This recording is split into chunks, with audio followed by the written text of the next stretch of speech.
Hello friends, welcome back to my channel. Friends, आज हम देखने वाले हैं सिंथेसिस ऑफ सिंपल सेंटेंस में जो हमारा फोर्थ रूल है, नाउन और फ्रेज इन अपोजिशन का यूज करके। नाउन इन अपोजिशन या फिर फ्रेज इन अपोजिशन का यूज करके आप दो या दो से अधिक सिंपल सेंटेंसेस को एक सिंपल सेंटेंस में कैसे कंबाइन कर सकते हैं।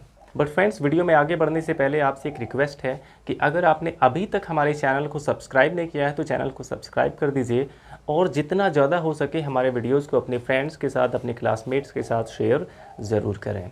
तो फ्रेंड्स, देख लेते हैं कि ये नाउन और फ्रेज इन अपोजिशन होता क्या है। नाउन तो आप जानते हैं और फ्रेज क्या होता है, शब्दों का एक समूह होता है जिसमें कोई फाइनाइट वर्ब नहीं होना चाहिए। ग्रुप ऑफ वर्ड्स जिसमें कोई फाइनाइट वर्ब ना हो उसको हम फ्रेज कहते हैं। और इन अपोजिशन का मतलब होता है साइड बाय साइड, यानी कि बगल में। इन अपोजिशन का मतलब है कि बगल में।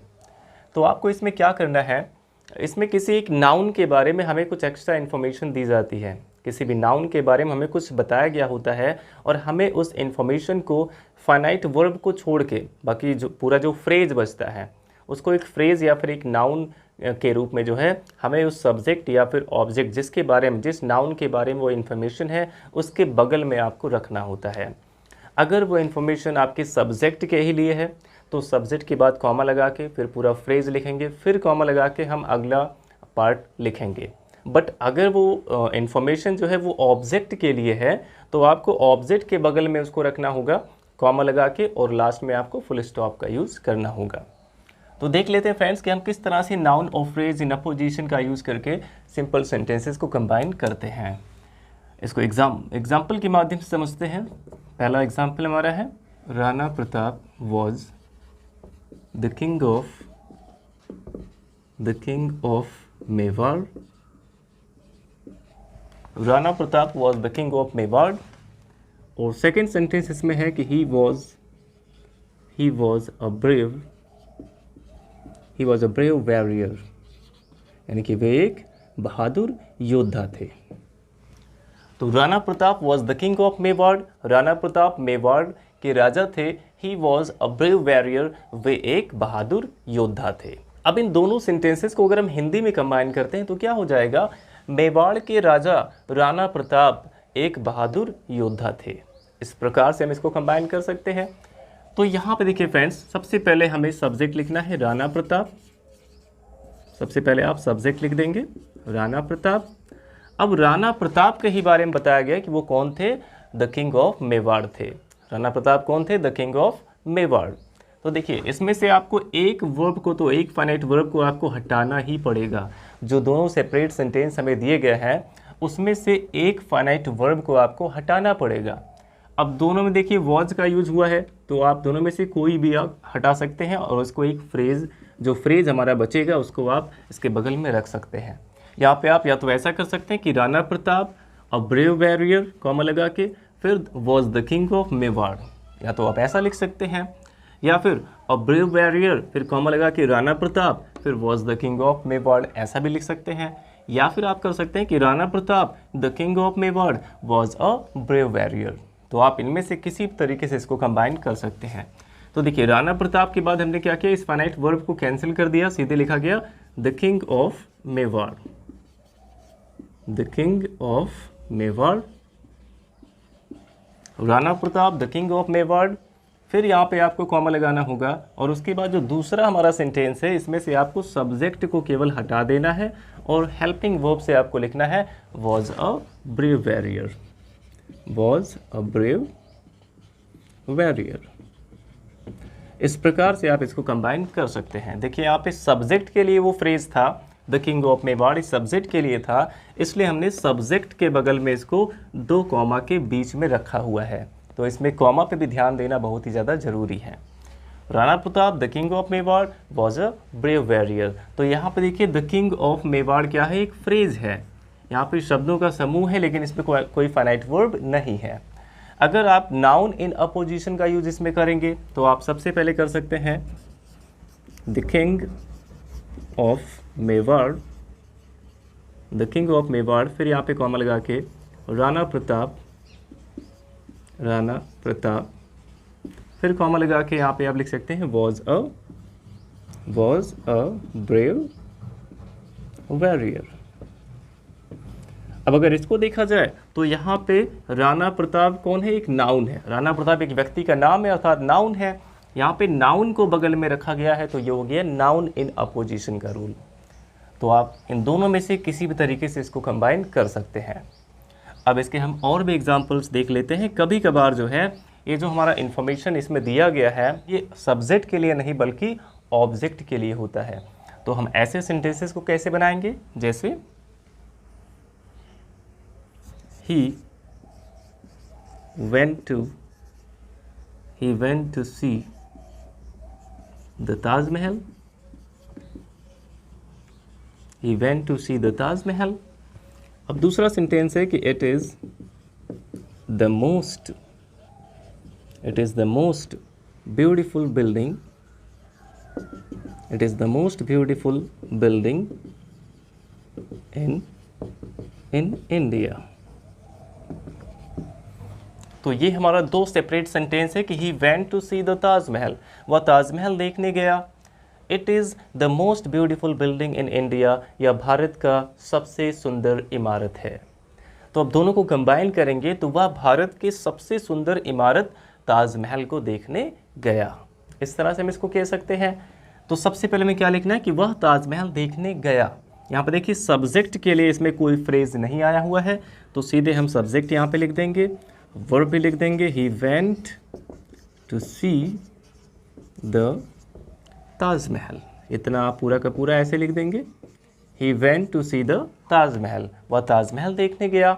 अब देखिए फ्रेंड्स, इतने पार्ट में अगर हम देखें तो इसमें सब्जेक्ट भी आ चुका है और फाइनाइट वर्ब भी आ चुका है, यानी कि अब हमें किसी और सब्जेक्ट या फाइनाइट वर्ब की ज़रूरत इसमें नहीं है। तो आपको ये सब्जेक्ट और फाइनाइट वर्ब इन दोनों को हटाना होगा। तो अब ताजमहल के बारे में क्या कहा गया, ताजमहल क्या है, the most beautiful building in India. अब इस फ्रेज को हम ताजमहल के बगल में रख देंगे, the most beautiful building in India.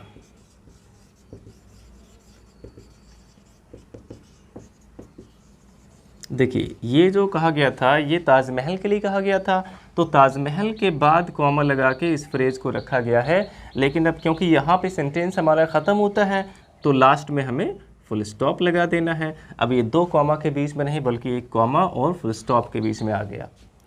तो जब भी सब्जेक्ट के लिए कोई फ्रेज होगा तो उसको आपको सब्जेक्ट के बगल में रखना है दो कॉमा के बीच में, और अगर ऑब्जेक्ट के लिए कोई फ्रेज रहता है तो आपको उसको ऑब्जेक्ट के बगल में रखना है कॉमा और फुल स्टॉप के बीच में। बट आपको ध्यान ये रखना है कि जो आप फ्रेज बना रहे हैं फ्रेज वही होगा जिसमें फाइनाइट वर्ब नहीं होना चाहिए। तो इसमें से आपको जो फाइनाइट वर्ब है उसको हटाना पड़ेगा। केवल एक ही फाइनाइट वर्ब जब सेंटेंस में रहता है तभी वो एक सिंपल सेंटेंस होता है। तो इसमें एक ही फाइनाइट वर्ब हो गया वेंट, और दूसरा कोई भी इसमें फाइनाइट वर्ब नहीं है, तो ये हमारा एक सिंपल सेंटेंस बन गया। तो अब इसके बाद फ्रेंड्स हम देख लेते हैं कि कभी कभार ऐसा भी होता है कि सब्जेक्ट और ऑब्जेक्ट इन दोनों के लिए हमें कुछ इन्फॉर्मेशन दी जाती है, तो दोनों के लिए हमें एक एक फ्रेज लिखना होता है। तो ऐसी कंडीशन में हम क्या करेंगे, इसके भी एग्जांपल्स देख लेते हैं। इससे पहले आप इसका स्क्रीनशॉट ले लीजिए। तो हमारा नेक्स्ट एग्जांपल है फ्रेंड्स कि Tulsidas was a great poet. Tulsidas was a great poet. Tulsidas एक महान कवि थे। अब इसके आगे हम लिख सकते हैं कि he wrote Ramcharitmanas. He wrote Ramcharitmanas. It is the holy book. It is a holy book of Hindus. तो अब यहाँ पे देखिए फ्रेंड्स, इसमें तीन सेंटेंसेस आए हुए हैं, तीन सेपरेट यहाँ पे सेंटेंसेस हैं। पहला है Tulsidas was a great poet. Tulsidas एक महान कवि थे।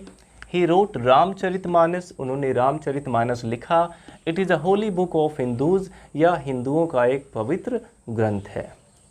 अब इन तीनों को जब हम कंबाइन करते हैं एक सेंटेंस में, तो सबसे पहले देखिए यहाँ पे सब्जेक्ट हम लिख देंगे तुलसीदास।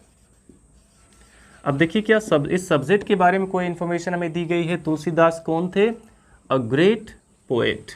तो यहाँ पे इनके बारे में कहा गया कि तुलसीदास एक ग्रेट पोएट थे। तो आपको ये फाइनाइट वर्ब इसमें से हटा देना है, सीधे लिखना है अ great poet, a great poet, Tulsidas a great poet. अब इसके बाद हम क्या करेंगे, फिर से कॉमा लगा देंगे और जो दूसरा सेंटेंस है इसमें से आपको सब्जेक्ट केवल हटा देना है और हेल्पिंग वर्ब अगर है तो हेल्पिंग वर्ब से, और हेल्पिंग वर्ब नहीं है तो मेन वर्ब से आपको इसमें लिख देना है रोट रामचरितमानस। तो ये हो जाएगा रोट रामचरितमानस। अब इसके बाद देखिए कि रामचरितमानस के बारे में भी यहाँ पे एक इन्फॉर्मेशन दी गई है कि ये क्या है, a holy book of Hindus. Ramcharitmanas क्या है, a holy book of Hindus. तो इसमें से भी आपको ये सब्जेक्ट और फाइनाइट वर्ब हटा देना है। अब ये क्योंकि रामचरितमानस के लिए है तो रामचरितमानस के बगल में आपको इसे रखना होगा कॉमा लगा के, a holy book of Hindus, a holy book of Hindus. तो इस तरह से फ्रेंड्स अगर सब्जेक्ट और ऑब्जेक्ट दोनों के लिए कोई फ्रेज होगा तो आप उसे ऐसे कंबाइन कर सकते हैं। Tulsidas a great poet wrote Ramcharitmanas a holy book of Hindus. Tulsidas के बारे में बताया गया था कि वे कौन थे, एक ग्रेट पोएट थे। तो तुलसीदास के बगल में अ ग्रेट पोएट को रखा गया, वो भी 2 कॉमा के बीच में।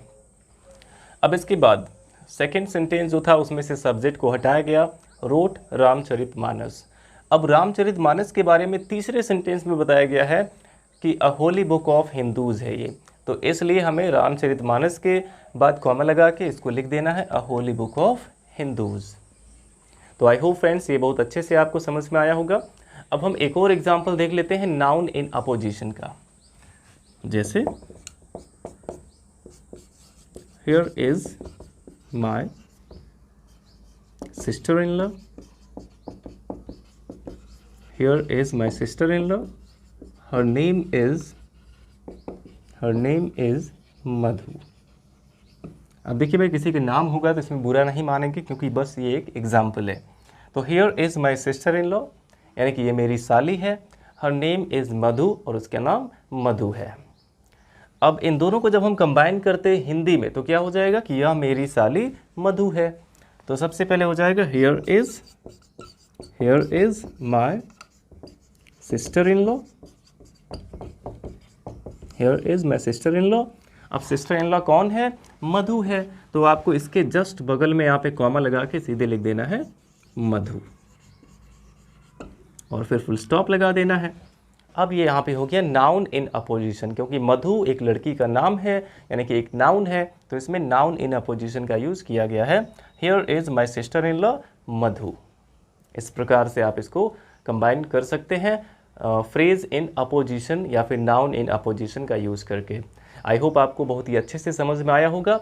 अब आपको कुछ यहाँ पे क्वेश्चंस दिए जा रहे हैं जिसे सॉल्व करके आप मुझे कमेंट बॉक्स में ज़रूर बताइएगा। Thanks for watching.